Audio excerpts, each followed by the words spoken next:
13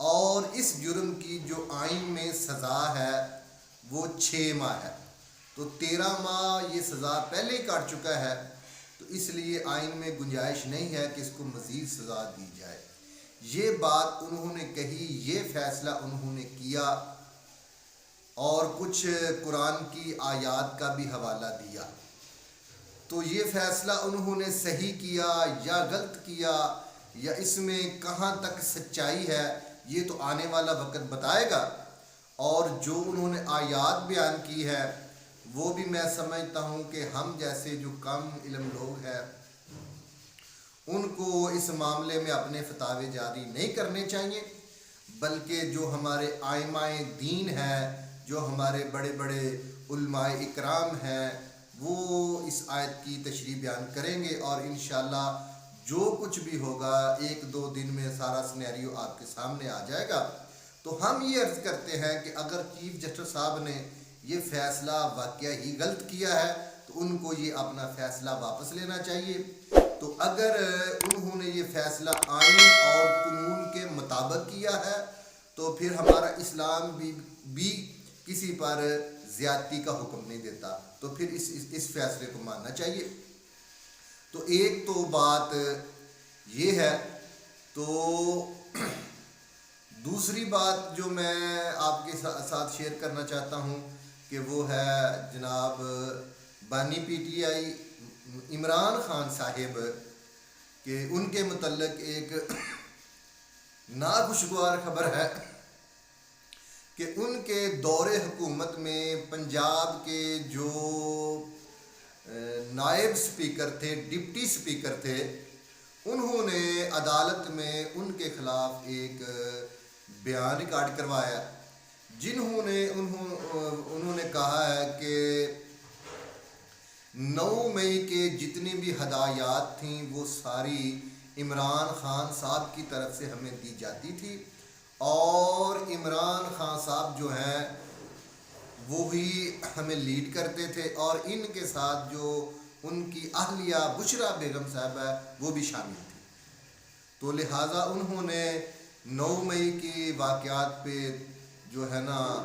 قوم سے بھی معافی مانگی ہے، فوج سے بھی معافی مانگی ہے۔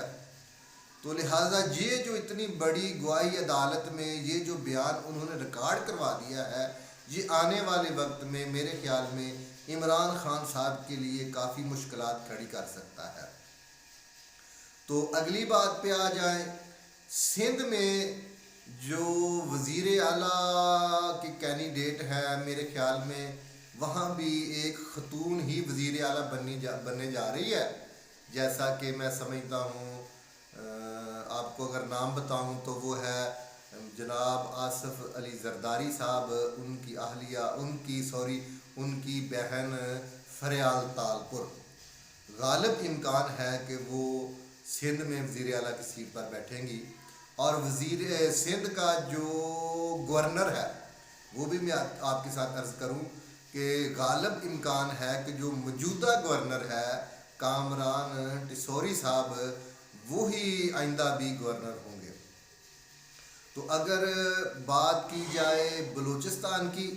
تو بلوچستان میں جو ہے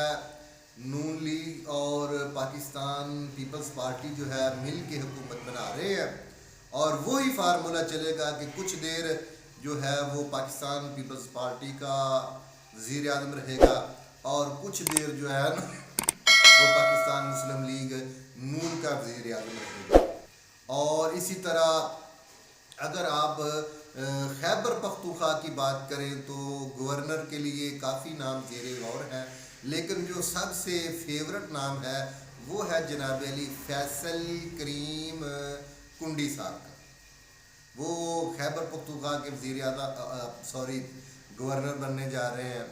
اور اگر پنجاب کی بات کی جائے، موجودہ جو نامزد وزیر اعلیٰ ہے، تو جیسا کہ آپ نے کل ان کا خطاب سنا، انہوں نے جاتی عمرہ میں اپنا ایک پاور شو کیا ہے، تو انہوں نے بڑے بڑے اچھی باتیں کی ہیں، بڑے بڑے اچھے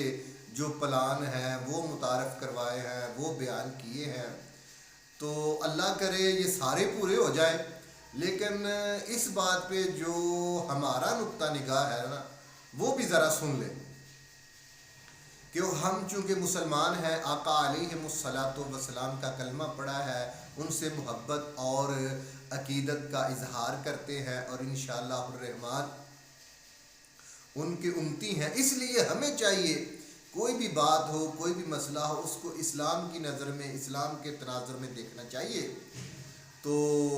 میں یہ عرض کروں، اللہ کے پیارے پیغمبر صلی اللہ علیہ وآلہ وسلم کا فرمان گرامی ہے۔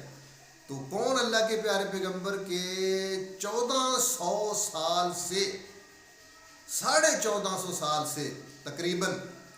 اغیار ان کی ایک بات کو غلط ثابت کرنے کے لیے ایڑی اور چوٹی کا زور لگا چکے ہیں، لگا رہے ہیں، لیکن غلط ثابت نہیں کر سکے،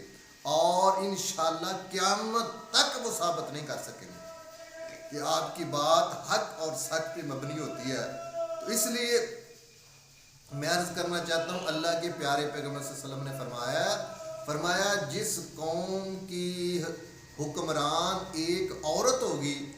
وہ قوم کبھی فلاح نہیں پا سکتی۔ تو جو انہوں نے پلان کیے ہیں اللہ کرے سارے پورے ہو جائے، لیکن ہمارا جو ایمان ہے، ہمارا جو موقف ہے، ہم جو عرض کرنا چاہتے ہیں کہ اللہ کے پیارے پیغمبر کا فرمان حق بھی ہے، سچ بھی ہے، اور اس لیے ہم کسی فلاح کی توقع نہیں رکھتے، ہم کسی کامیابی کی امید نہیں رکھتے، کیونکہ اللہ کے پیغمبر کا فرمان آ گیا ہے۔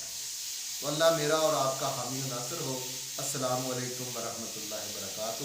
تو اگر آپ چاہتے ہیں کہ ایسی گفتگو، ایسی باتیں، یعنی کہ صحابت جو ہے وہ دین کے آئینے میں، تجزیہ جو ہے وہ دین کے آئینے میں آپ تک پہنچتا رہے، تو ہمارے چینل کو سبسکرائب کریں، لائک کریں، شیئر کریں۔ اللہ میرا اور آپ کا حامی و ناصر ہو۔ السلام علیکم ورحمۃ اللہ وبرکاتہ۔